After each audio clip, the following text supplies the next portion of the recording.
it is. I bet it has to be. Hi, everybody. We are live. Ooh, we're so excited to be here. Welcome, welcome. We have a couple presenters here already, and we're so excited to talk to you tonight about Conference in the Cloud. Alyssa, do you want to take it away and start and kind of intro what it's all about? Yeah, the Conference in the Cloud. You can see in my background, it's coming up next week. We're so excited. This is our 3rd year of running an online language teacher. Hey, Ben, a language conference. I got so excited seeing Ben up here. So an online language conference for language teachers. And it started in the middle of the pandemic. And we thought this is just a 1-year thing, but everyone was like, no, you have to keep doing it. We want to keep coming back because we don't have to travel. We can be home. We happy with our kids.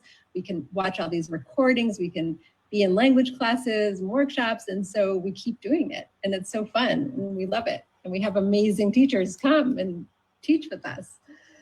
Some of them are here right now. And Ben, this is Ben's first year at the Conference in the Cloud. Hey, y'all. I was so excited. I saw something on Facebook. I think you posted about the math talks that you do, and I watched your video, and I was like, this guy has to come to the conference. And so I'm so happy that you said yes.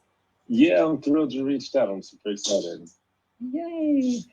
So Ben's going to be teaching intermediate French. Ben, we need to get you some students. Okay. So anyone out there, if you know kids, high school, can we send some middle schoolers your way too, Ben? I'm down for whatever. I've taught All right, middle everybody. school, high school that has some French background. Ben's going to be teaching intermediate French, and it's going to be so awesome.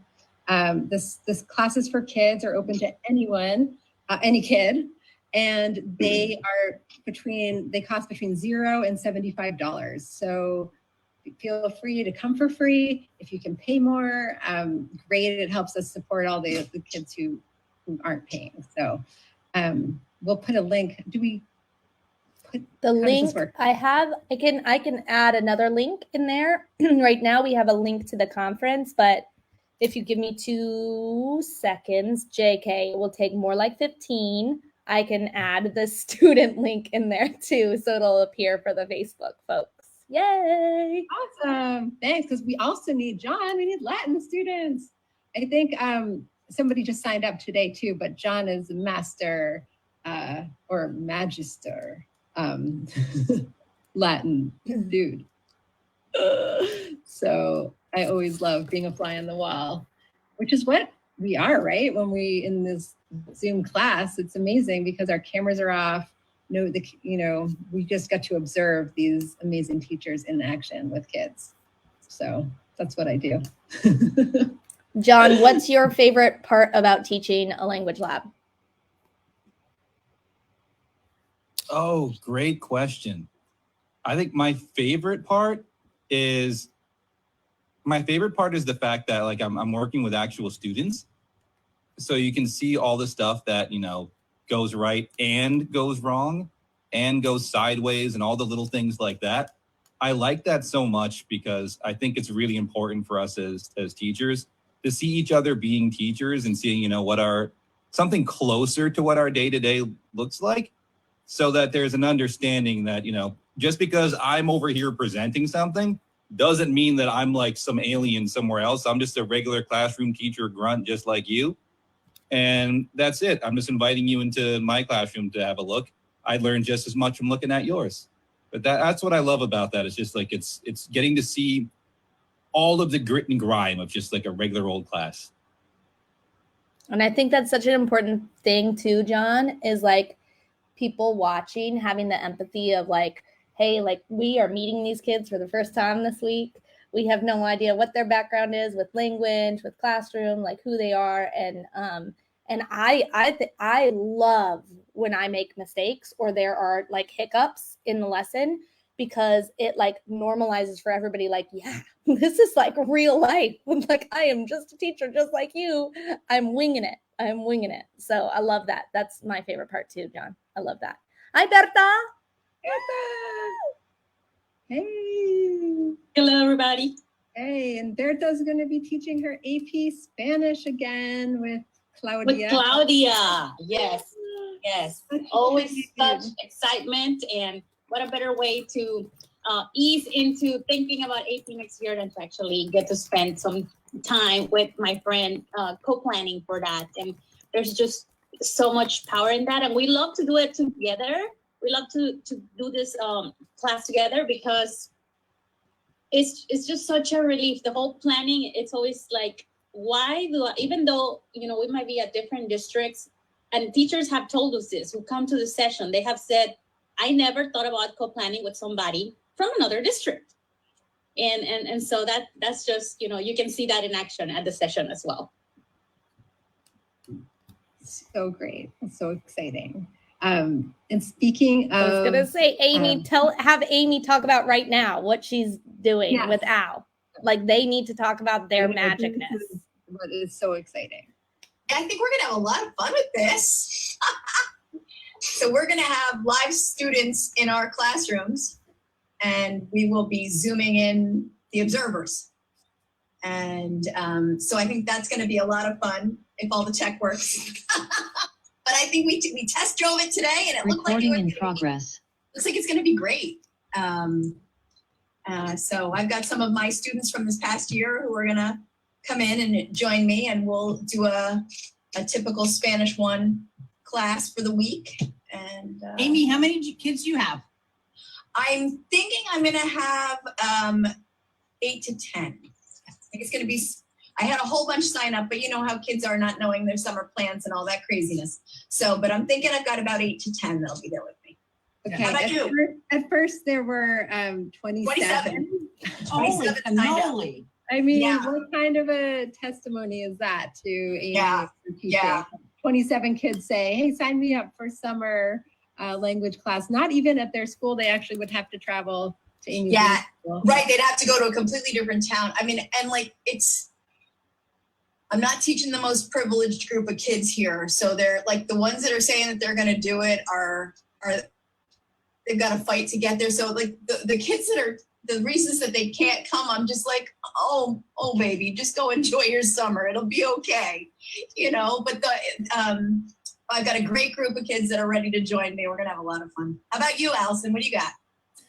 About the same. And I'm excited because I have a couple of kids who are moving into my district. And so I won't know them, which I think is also going to be a lot of fun because it's going to be one of those situations where it's like, well, what do you do with the kids who have had it for a while and the kids who haven't? And I've got some rising 4th graders. I've got rising 3rd graders. I think I have a rising 5th grader. So I've got a little bit of a variety there. And I'm super excited too, because I think one of the things that's what I love about the language labs, the way we've been doing them, is that you get to see what it looks like from day one, from square one, like kids that you don't know. How are you doing this? But it's going to be really interesting to see what you and I are going to be doing with kids that we already know. Yeah. So it's a really unique perspective situation. And I think it's going to give people some really different insights. And again, we'll have hiccups too.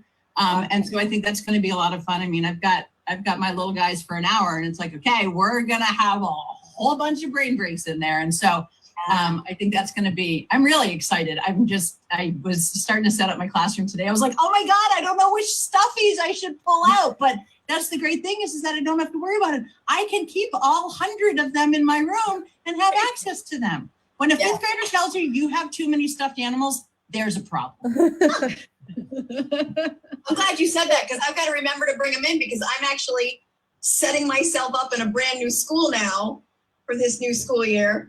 And so I'm old students in a new school and I still don't have all my stuff moved in. So get your props. Gotta get my props. Don't forget, I got the wigs. Don't worry. Oh, perfect. You got it made. Me and I were testing the technology today, and it's so cool because we're going to spotlight the camera on Amy, and her fancy camera like tracks her when she moves. And then the other spotlight is of the kids. So when you're watching, you get to see them both at once. So, so exciting. Nalan's here. Hi, Nalan. How you doing? Guys, I'm a little under the weather, but I'm here. What are you doing here? What are you doing here? Well, why don't you tell us what you're presenting on, and then we can let you go so you can go to bed. Thanks. So it's been a lovely week. We just had this huge conference in New Orleans for ISTE for technology, and obviously my love of merging technology and language acquisition together. So I, this season for Conference in the Cloud, will be sharing something called Reading Progress using Microsoft tools for Conference in the Clouds. And then I will share a little razzle dazzle with you about Canva. So using Canva in the classroom or for your business or for whatever have you. So that's just my little spiel. I hope you come. I'm really excited about them because I feel like they are things that people love. So who doesn't need to improve their literacy skills reading, and who doesn't love getting creative with Canva? So, you know, all of those things can be beneficial for our students and for us. So just wanted to spark a little joy with that. Mm-hmm. I'm so glad you're coming back. Me too, guys. Thank you so much. Thank you. You should definitely go to bed now. For real, for real. Thank you. Thanks for coming by. That's so awesome. Rest those Thank cords. you. Good to see you. I think it's so cool if you look at the faces in this Zoom room right now, and then the faces clearly watching on Facebook as well, that all the teachers here right now with us are teachers. Like, we're all teachers, like straight up. You literally said straight up, like that's what we do. And we are very much in it with everybody else, and we have been through this pandemic with you. And I know that some of the people, I know one person attending who is not actually going to be continuing in education, and I respect them for knowing when it was time to walk away and setting that boundary for themselves. But what a cool thing to be able to learn together and grow together from people who you know are about to walk straight back into it in the fall with you. You know, I think that's really special. Yeah. Hey, Ben, do you want to talk about anything about what's in store for your language class or your workshop? Or Yeah, I'd love to. One, good evening, everybody. It's good to see y'all.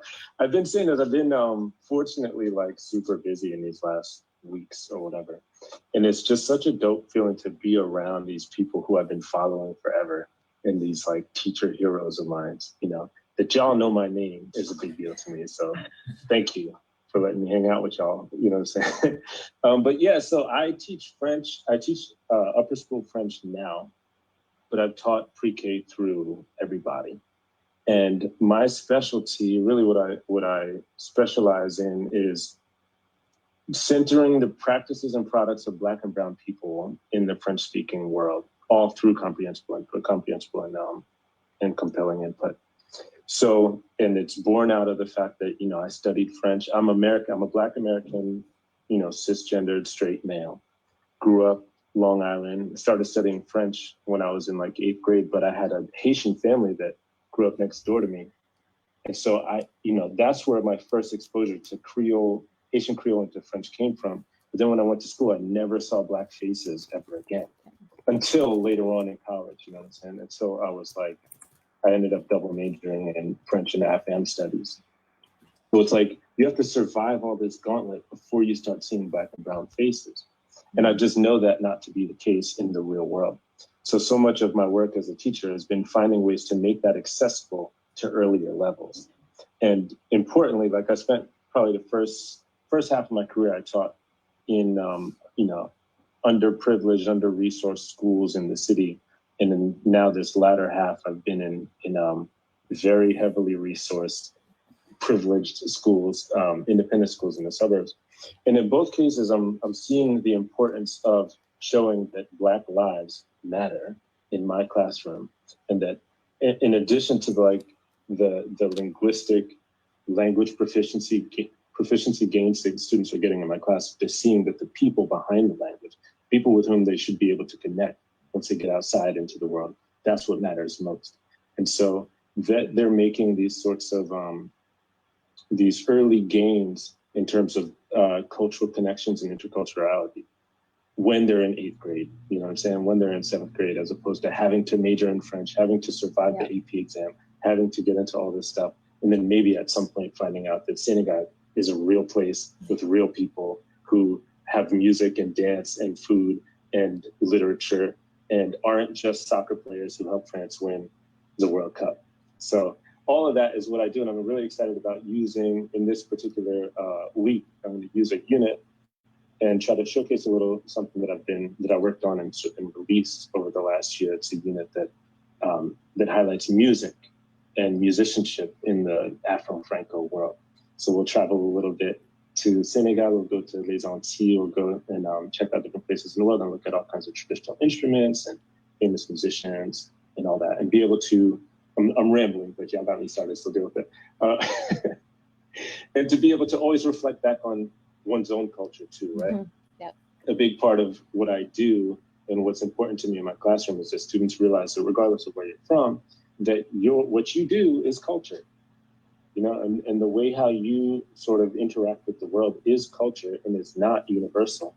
And so when we see those like underlying cultural values that manifest through these practices and perspectives, that's where we're able to make those connections between people. And yeah, so I'm excited to do that this week. End of rant. So awesome. You know what? I just gotta let me interrupt you for a second because I found myself before you started talking, Ben.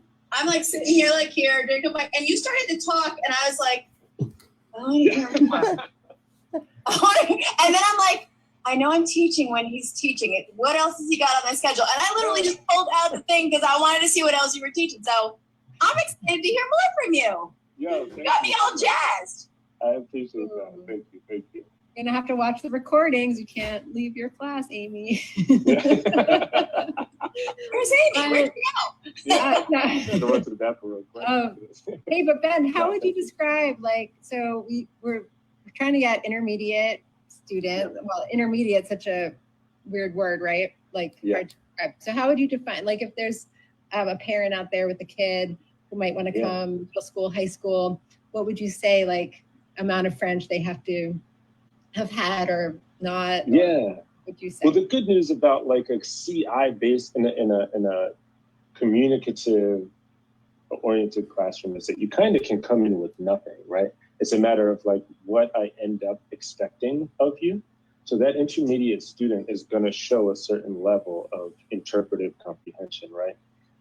That intermediate student is going to be able to speak in sentences and perhaps series of sentences, series of connected sentences and all that. But if you don't have that, you can still show up and end up learning a lot, building up your geographical awareness and all those other things, whatever. But to be able to respond to me in single words, be able to respond to me with a thumbs up or a thumbs down, you'll have opportunities to show comprehension and to negotiate meaning in real time in a number of different ways. And so if you're an advanced level student, then you can give me a response in paragraph form because this content, you know what I'm saying? The content will allow you to demonstrate your proficiency level regardless of where you are. But that said, the intermediate student is the one who's able to give me sentences, right? Who's able to give back things and say, au Sénégal, il y a beaucoup il y a beaucoup d'instruments traditionnels, comme par exemple le kora, qui est un instrument à cordes, right? Somebody who's able to give me sentences and series of sentences like that. I don't know if I answered your question at all. Yeah, no, that's awesome. But, so it sounds like maybe we could expand the class and I could put, you know, beginner and intermediate. I mean, if you're happy to take on that, I mean, that is the beauty of acquisition-driven instruction, right? That it's not like, oh, we already learned the passé composé or, you know, so move on. Yeah, exactly. Yeah, I mean, and I'm a firm believer, shout out to Dr. Liam Printe, who just, one of his episodes recently talked about this, but having that blended classroom anyway, right? That students learn a lot when they're in mixed ability groups and stuff. So I'm not a big believer in sort of having a narrow proficiency level within the classroom anyway. I'd love to have a wide range of people in the class. I think we'd all learn from each other. Yay, awesome. Well, those kids are in for a treat. Yeah, thank you. Yay. So can I just point out something that was adorable that I literally want to watch the recording again? Because when Ben was like, and I just, it's about learning through culture and through music. And Berta was like, oh, yay. And then she started dancing and like, it was so cute. She was like, oh, yay. And I knew you were going to catch up on that. I don't know, but music is just like stories. There's such a beautiful connection and they create those memories. And that's exactly when their students look back. I have students from like, when we were virtual, which, I don't want to think about that time, but, we did the song. I remember this song. And it's just so many memories are built through the power of music. It's just, I'm really happy when I hear any teacher is integrating music at such a level. So I'm really excited. And I am teaching at the same time too. So I can't attend. But I'll be watching the recording. So Berta and Maestra Loca, you guys are doing your music workshop together. And they're so cute because I was like, maybe Berta can just do it alone because Annabelle has so many workshops and that she's doing. And they were like, okay. And then later I found out that even though they said, okay, they were crying inside to not do it together. So do you guys want to say anything about the music workshop? Yes. Well, we love to talk about music and many of my strategies that I actually learned from Annabelle. So I'm so happy and so honored to be able to present this with her, next to her. It's like, it's just so amazing. I can't even believe it because I learned so much from her. And then when we got together to do this, to actually present on this, we just blended and some ideas that I have kind of like, I took some of her ideas like La Maestra Dice and I put them into music. And then I also created some spins of those ideas for my upper level. So we're going to be sharing about all the strategies that we use for, an acquisition-driven classroom with music for all levels, because the stuff that she teaches at the middle school and I teach all the way to high school. I teach AP and I do many of these with my AP students. So I am so excited for our session. Yeah, and we met about it again today, and it's just like, it's so funny because she's like, I learned so much of it from you, but then every time she shares another strategy, I'm like, oh my God. Like I literally found myself this year stopping everything and trying Berta's new thing the next day because I'm like, yes, this is what we're doing. We have too much fun together. It's a little bit insane. So if you miss it, then you have to watch the recording. And speaking of, we keep on talking about recordings. The beautiful thing is it's not just a recording for a week. Like you get them until January 31st, 2023. Also, Michelle is here, and that's really exciting. Hi. Michelle, what are you doing in the conference this year? Oh my goodness. I am teaching Russian. That's the main thing that I'm doing. And then I have 4 other presentations. But really come to Russian because it will be really fun. Oh, except that you have to go to Elisa's. Anyway, it will be really fun. We are going to be telling a tale about somebody who wants something that I can't even tell you. So, it's just... also be... What a teaser, Michelle. Come on. I know. But yeah, I've been working on it for a while and it's looking pretty good. We're also going to do, I have an embedded reading if you want to know about that and the best ways to put it into practice. Let's see, for beginners, a top 5 for CI, ways to recycle reading. And guys, I have been teaching Spanish to one group of kids for 3.5 hours every single day this week. And believe me, I have...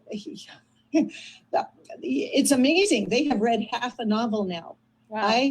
They were beginners. They spoke no Spanish at the beginning of the week, and now they are 6 chapters through Capybara, and they are just ridiculous.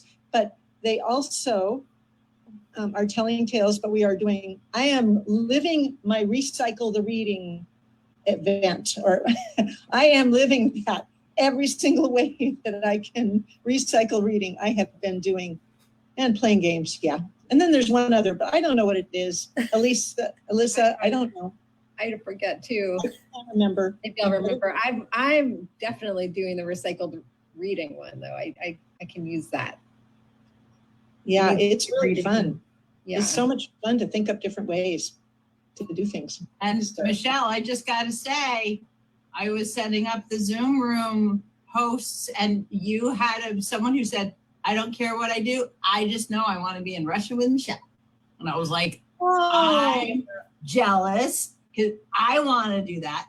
But you are top on the hot list. So Well, I'm very excited, and I just can't wait. I cannot wait. This is going to be so much fun. And wait, I no. love- Wait, Michelle, tell the people, what time are you waking up to be able to teach your 9 a.m. class? I have been working at getting up at 4 every morning so that I will be awake at 5 a.m. She's in Alaska. And because I'm from Alaska, and this background is really not right. It's winter there. We have summer, but the good thing is that it is light at 4 o'clock in the morning. So there's no problem. It's actually light at about 3, but who's talking? So I can be awake. Wow. Yeah. Yes, I'm so excited to see you all. Oh, I wish we could all be together. Oh my gosh. But then I couldn't be there anyway, so it doesn't matter. Michelle, before you stop talking, can you just say, like, why should someone go to Russian class? Or, why should they be in a language that's very different than English or Spanish or French? Oh my gosh. something they don't teach. For one thing, there are not all the cognates that you can depend on, as Bertha's husband can attest. That is a very big problem for people to understand what to do with. But our kids don't always see cognates as something that is comprehensible. We all think they are, but they're not. So if you run across words in Russian and you think, I don't know that, and then I have to say, oh, that's a cognate, you'll be like, oh, that's how my kids feel. And just the whole process of learning a language, acquiring a language this way, for one thing, you'll be surprised at what you can get, because it just sort of feels like magic sometimes. And at the same time, you'll be feeling the brain stress that your students feel, and you'll be able to sympathize. It just makes such a huge difference. I take Chinese. I am reminded every single time that I need to slow down with my students. So that is huge. That I want to hear those words a million times, and you won't believe that until you're doing Russian. Yeah. Yes. And And I want to chime in and say something to Michelle and to everybody. My husband did take cycles of classes with Michelle, and he had never taken Russian. And to this day now, he is listening to Russian music, Michelle. Like he said, you have to listen to this song, and you have to listen to this song. And we watched some movie the other day that was not Russian, but it had several scenes where Russian was spoken, and I will always say, what is he saying? What is he saying? What are they saying? Because there were, and he couldn't tell me obviously everything, but he did pick up on several little phrases. And right now he's in Denver, and he is taking some Russian in person somewhere. So he's continued with his journey, and I'm just so happy that he got to meet you, and he got to spend a lot of time in your class. And he always told me how much he enjoyed it. And yes, it is. I mean, it is. Michelle is amazing. That's all I gotta say. Yes. Oh, well, you have an amazing husband, and he has an amazing wife. So it was fun to have him. Yeah. So I was so lucky, because I remember figuring out he was your husband and going, I have a direct connection to you. Oh my gosh. Okay, that was exciting. That's still exciting. Yeah, I think that, if we always say, if you're new to acquisition-driven instruction, comprehensible input, you definitely have to take one of these classes for adults. So we have Russian, or we have French with Elise, Ayel, and then also Mandarin with Diane Neubauer.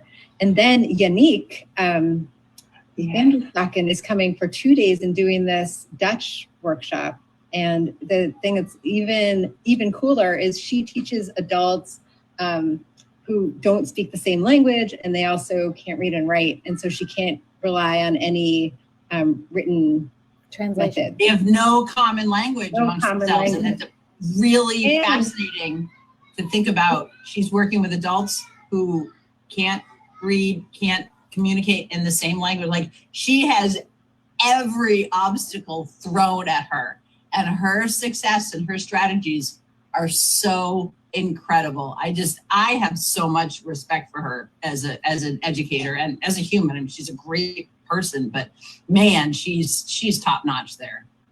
So 2 days. Michelle, you can't go live because it's during Russian time. But Well, anyone Yannick else? and I are friends, and we are going to meet this summer. I Oh, can't. I mean, Wow. that sounds funny. We're going to meet face to face.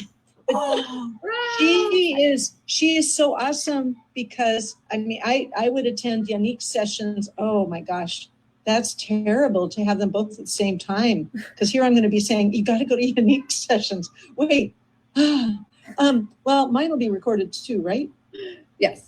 You might have to go. She has because of teaching illiterate students, she has strategies that just really reach out and grab you and make you think about ways that you can approach people that you never thought about before.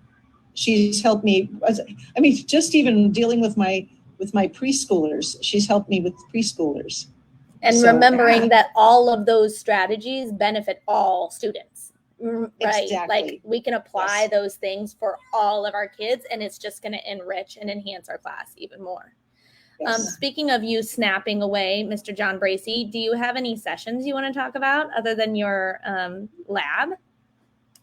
Got a few new ones. So excited. Oh yeah, I got a bunch. I had to type my name into the spreadsheet and do like a Control F. And so let's see what I'm doing. So let's see. Oh, okay, I got a couple here. So I'm doing CI for the time strapped teacher. Doing CI after the honeymoon. Whoa. Go back. What, that first one? Can you elaborate? Because my ears perked up. Oh yeah. So CI for the time strapped teacher. So that's focused on pretty much all of us, because I don't know about you, but I don't have time. Like, I got a whole bunch of kids. I got they're all little. I don't have time. I don't have that stuff. I got to drive to work, come back.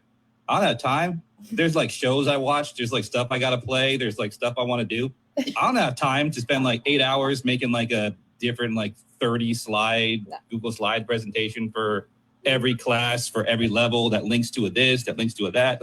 I don't have time for that. I don't think anybody has time for that. And I have a pretty cushy teaching position. My job requirements are pretty cushy. So I don't know how anybody with anything even resembling the average amount of teacher requirements does any of the stuff that they're supposed to be doing. And so what I decided to do was just do a session that's focused on how do you do this stuff when you don't have any time to do a lot of the external stuff. And so, I mean, pretty much at this point, I don't really prepare for classes. I don't think I prepped for a class outside of the building, during school hours in 3 years, I want to say, if not more. I just don't do it. And if you grasp a couple of the fundamentals of comprehensible input, you can start so simple. You need such tiny amounts of things to be able to get a whole lesson going. And you can add as much onto that as you want to, but I figure people can relate to just not having any time. So I want to make sure that people understand that that's okay, and that there's tons of cool stuff you can do, even if you ain't got no time. So a lot of that. Amazing. There's the survival one. I don't know what the other one is. There's another one in there somewhere. What is that? Someone do a black people. Me. Oh yeah, CI after the honeymoon. That's the other one I'm doing. That's yeah, you know that I'll talk about that real quick. You know that after September or August, if you're in the South, when you come in and you're just guns blazing.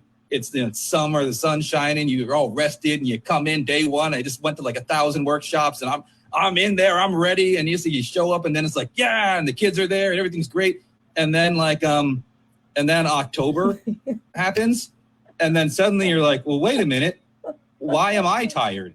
Why do they not care anymore? Why don't I care anymore? Why don't I want to do that anymore? Like, what's happening? And so I think a lot of folks, including myself at times, will be like, did I just screw this whole thing up? Am I doing this wrong? And no, I just think that there's, we have to take a moment and recognize that it's normal for different parts of the year to function differently.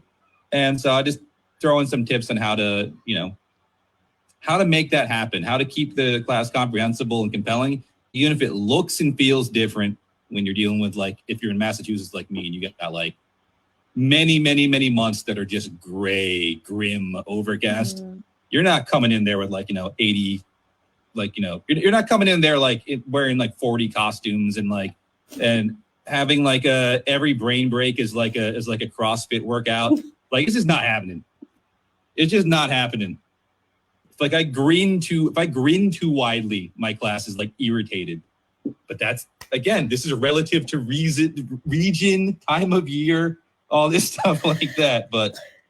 And then the other stuff, I'm talking about Black people again and people of color, how to be a better teacher for students of color.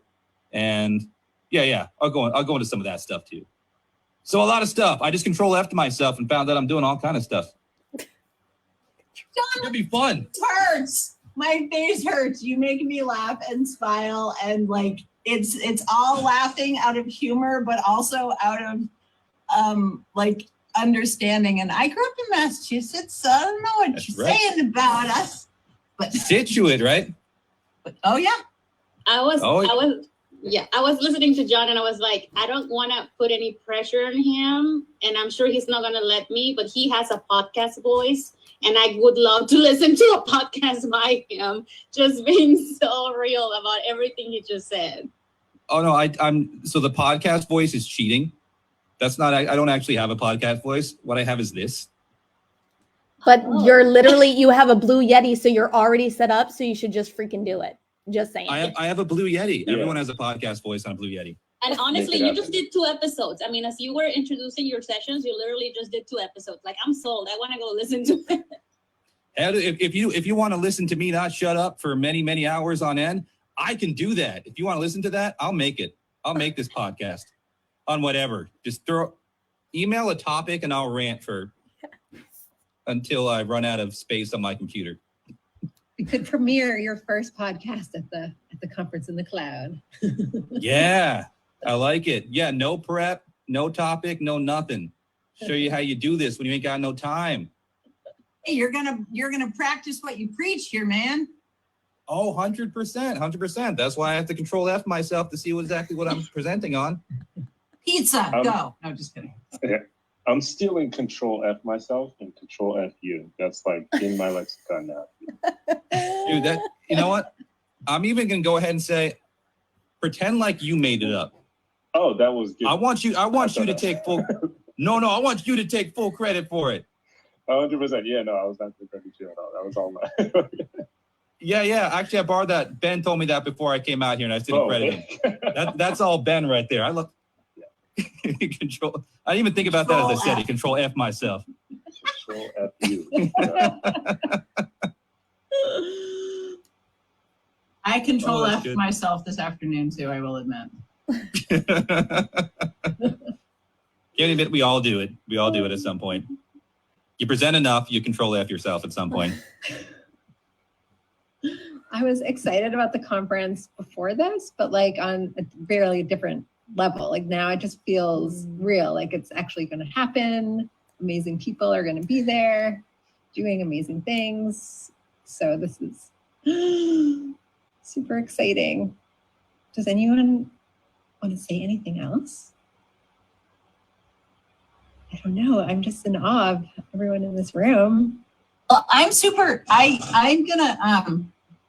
not doing any new sessions this go around. I have a couple of my old faithfuls, but I'm very interested because I sent out a question for the IFLT conference and I said, what do you know about Clip Chat? And I think I've had 40 respondents and the vast majority have said, I don't know what it is. or I've heard about it and I've never used it. Mhm. And so I'm really interested to know, because if any of you know me, you know that's my shtick and I love it and it's great and it's my favoriteest ever. But I like to know what people know about what I'm talking about, because you never know. Because again, it's sort of that you may have people come in who are like, I've had a couple of people say, it's my go-to, I use it all the time. And I'm like, well, what am I going to do for you to up the ante a little bit? But I think that's really interesting for me to think about as we go into these workshops is who's our audience too? Like, who are y'all? Y'all need to tell us who you are. Because, you know, it's all about personalization, but I love to modify my standard go-tos based on my audience. So I think it's great for us to know who they are. So I'm doing a clip chat, and then I'm doing my literacy in the elementary language classroom, which has become actually my favorite, I got to admit, because it's really fascinating to see when you set them up right, what they can do. Yes. But There's that's not just for elementary teachers either. Like it's for novice level kids. Like, how do you get your kids reading from the beginning? I mean, I've got my kindergartners are reading by the end of the year. They don't know what they're doing, but they're reading, and it's really powerful. But yeah, I like to know what y'all know. So tell us what y'all know. Speaking of elementary, there's a really good lineup of elementary teachers as always. And I am being an elementary teacher myself, I'm intentionally trying to make sure we have a lot of good elementary workshops happening. We have Erica, we've got Kofi Valentina, we have Chio coming in, we've got some hot rods coming. Super excited. Yeah. So that's exciting. I should probably talk about my sessions too. Oh yeah. I didn't jump in on. Yeah. So I'm going to do one on voice and choice for the classroom and giving students voice that helps to set the stage and build the community and make them feel empowered as you get where you're going with everything that you're doing, and different ways that you can give them voice throughout the class, throughout the year, in different areas. So I'll be doing that. And then I'm doing another one, which is daily check-ins, and basically how I touch base with everybody at the beginning of every class to see where's everybody at, what's going on, how are you feeling, why are you feeling that way, what's been happening, what are you planning on, what are you looking forward to, was yesterday a good day, why not, did you have breakfast, and are you going to eat the lunch, are you going to, just what's the whole game plan for life, and that way you can get a feel for where everybody is before you jump in and go the direction you're planning to go. Like, because there are days that I realize this whole room is a train wreck. We got to go a different direction. So it's a good way just to put out feelers. Again, both of those topics that I'm going to talk about are all about building community and connecting to the kids so that they can drive the vehicle where you're going. I don't know about you, Amy, but like Berta and I have talked about this before, and I think your second session that you just talked about, for me personally, like I always did like check-ins and social emotional stuff, but when the pandemic hit, like it increased exponentially, and the need for it. And I feel like we are so fortunate as language teachers to, like, what you're talking about, you can do that in the target language, and you can like take the time for it. Right. It's so nice. I've had students say to me, there have been times when that daily check-in has become the whole class. Mm-hmm. And at the end of class, I've had kids go, you like just did therapy for the whole class. And I'm like, we just helped each other along. And, but you're right. It's in the target language. So it's cool stuff. Yeah. And then I'm doing one of the happy hour times. We're going to play the MASH game, which is one of my favorite ways to make stories with students. It's hysterical. if you didn't play it as a kid, it's called MASH, Mansion Apartment Shack Hut. It's like a fortune teller for what your future is going to be like. But I've kind of tweaked it a little bit to add different categories that I use. And that's how we choose all of our elements of our story. So wait, H for you was hut? Yeah.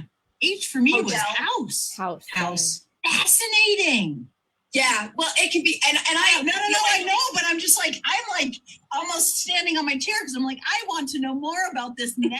Well, and the hut usually ends up somewhere on an island, but I'm so but excited. yeah, no, but they I also let students change them because there have been students because we've done it with house, we've done it with hotel, we've done it with hut, whatever. But it's just hysterical. And then part of the magic is that we've got all the elements of the story that we've chosen through this little by chance thing. And then I weave the story with them, and they're just mesmerized that you created a whole story just from, you got all that from that. And I'm like, oh yeah, I got more in here. You just kind of sit back because they're just like, yeah. I can't wait for a lot of Amber Heard and Johnny Depp this year, and it was all riveting. I was so excited when Amy told me about this because I grew up playing MASH at summer camp and whatever with friends and always loved that. And I was like, oh my God, why did I never think about it in the language class? And so I did it the other night with my adult students. And it was so funny because none of them had ever played it before. They didn't know what that was. And I don't think they were totally as excited as I was. I think like for me, still a lot of my students have played it as well, and they know it. So they're all like, wow, so I think if you've got history with it, and my high schoolers did. So it was a big hit. Amy, one of the things I love about you is how it's, you said that your kids walk away from your class saying that was therapy. I kind of get goosebumps thinking about this. Your language class is one of those ones where it's kids are like, we didn't do anything. Yes, but you did so much. And to me, that is the epitome of a solid, seamless language teacher, and that is who you are. You don't do anything, but you do so much, and I adore that about you. Thank you. It's funny that you say that because I did have a kid one year say, I thought you were just playing with us, so I can speak Spanish. And I was like, oh, look, my evil plan is working. But thank you, Allison. I really appreciate that. No. Wait, and we haven't heard about your special plans during the Cloud conference. I'm excited. So can you talk about I was going to say, I'm going to have to pull a John to do that. I was going to say, I put in like 1 million and I don't know which ones were officially chosen. I was going to pull a John, but I think I can guess. And I want to talk about the group coaching because that's another thing that's new this year. We're calling it group coaching and Q&A. And every morning, I want you to prioritize going to language labs, especially if you haven't before. But if you have, and you are just eager to workshop something, I'm going to have group coaching for anybody that wants to come and do it. And we can actually implement some of these strategies that you're seeing in the language labs or that you maybe saw yesterday and you want to try it yourself. And I have lots of experience coaching, and it's something I really, really enjoy doing. And I love doing it in a group session or a group format because it's really empowering and uplifting, especially because our world language community is just that way.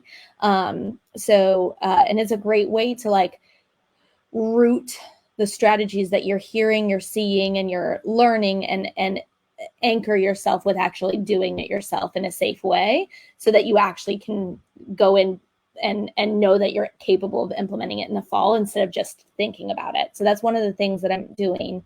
I'm doing the music workshop with Berta that I'm super excited about. I'm doing a workshop on culture and current events in the target language, which what Ben was talking about made me really excited because I think that teachers absolutely do it in 3-4 AP. They're like, yes, I've got this.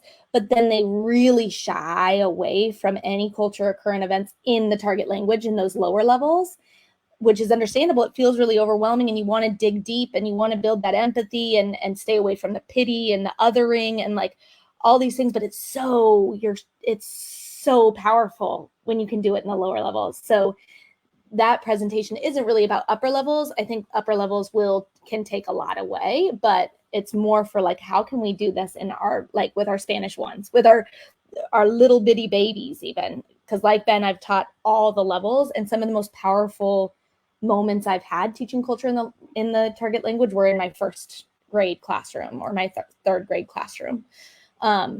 So that one, brain breaks, obviously, obvio, but I have some new ones. Oh my God, y'all. I'm like on this like TikTok and Instagram have changed my brain break world. And I haven't even talked to you about all of the ones I've learned this year. But let me tell you, the apathy that was like unlike any other apathy this year, like, oh my gosh, the apathy.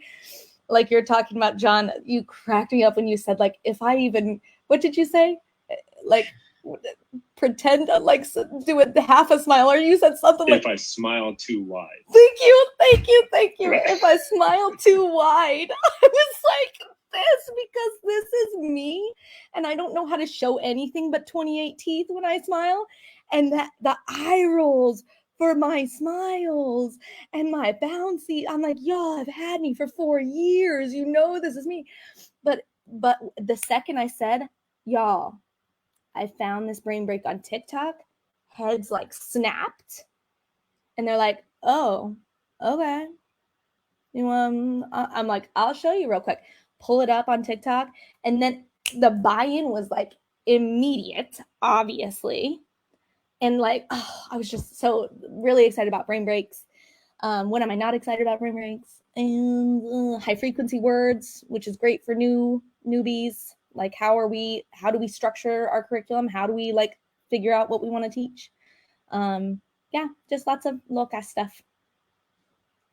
So awesome. Speaking of TikTok, that reminds me of a new workshop that Morgan Bennett, Prof. Bennett, is teaching. She's been at the conference the last 2 years, and this year she's presenting on social media and using it in the classroom with kids. So that'll be awesome.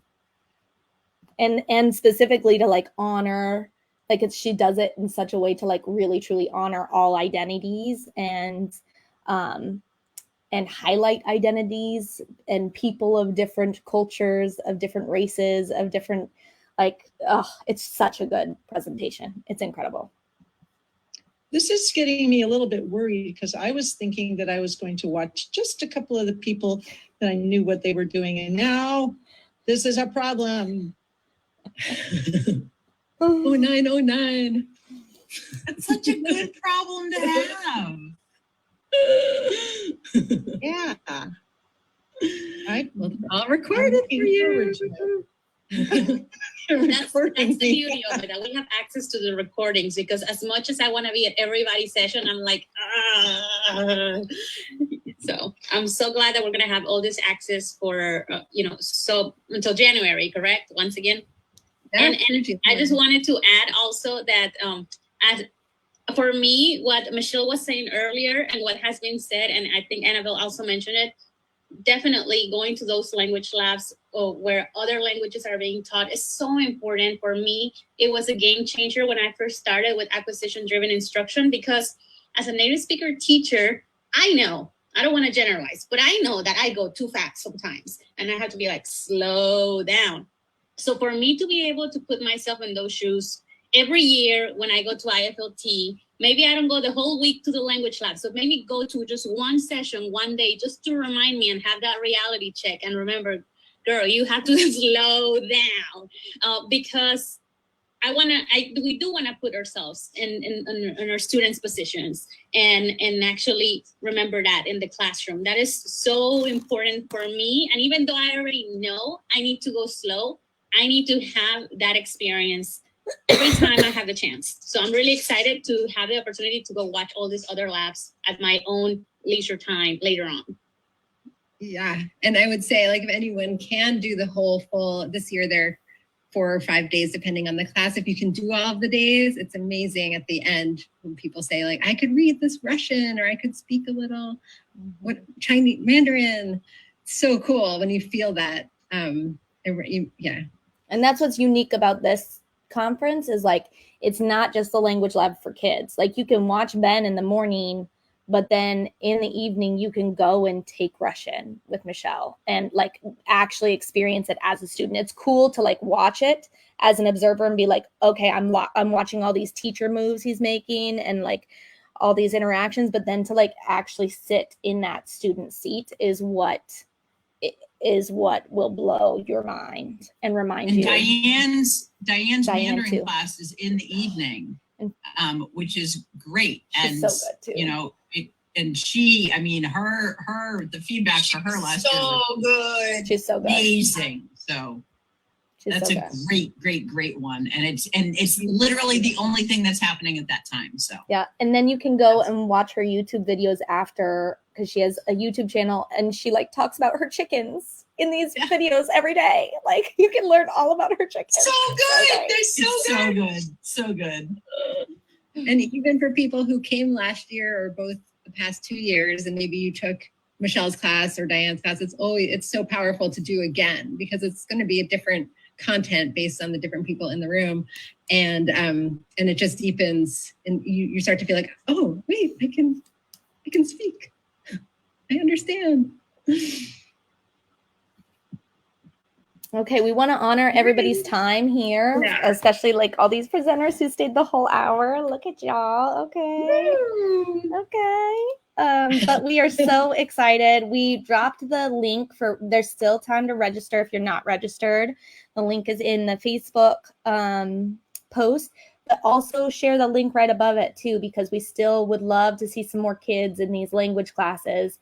And like we said, it's a sliding scale. So if money is the issue, it's free. We just want to see more kiddos in those classes. So if you know even a parent at your school who's like that parent who's on all the Facebook communities and like, well, spread that news, text it to that one parent and say, hey, can you spread the word? And that'll help our enrollment increase. But we're so grateful. I tried really hard. I sent it to all of my school, and all these parents are like, you want me to get my kid up at what time? Oh, if they want to do intermediate Spanish, Darcy's class is at 4:30 p.m. So 12:30 for I you. didn't even notice that. Yeah. I'll send it out again. Oh, yeah. I was also just going to say that there are still scholarships available for the conference itself. If your school isn't funding you or money's tight, just we don't want that to be the thing that makes someone not come to the conference. So I don't know, do you have that handy, Annabelle, the link for the scholarship application? I don't, but what I'll do since we're wrapping up is I'll just edit the Facebook post and include it. I can throw it in real quick. Yeah. Okay, cool. Thank Cool. you. Thank Awesome. you.